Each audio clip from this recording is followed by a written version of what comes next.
ربنا آتنا في الدنيا حسنة وفي الآخرة حسنة وقنا عذاب النار. رب اغفر وارحم وأنت خير الراحمين. اللهم زدنا ولا تنقصنا، وأكرمنا ولا تهنا، وأعطنا ولا تحرمنا، وآثرنا ولا تؤثر علينا، وأرضنا وارض عنا.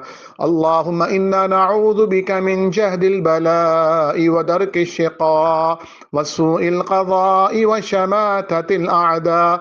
اللهم إنا نعوذ بك من زوال نعمتك وتحول عافيتك وفجاءة نقمتك وجميع سخطك برحمتك يا أرحم الراحمين. اللهم استر عوراتنا وآمن روعاتنا. اللهم علمنا ما ينفعنا وزدنا رب زدنا علما.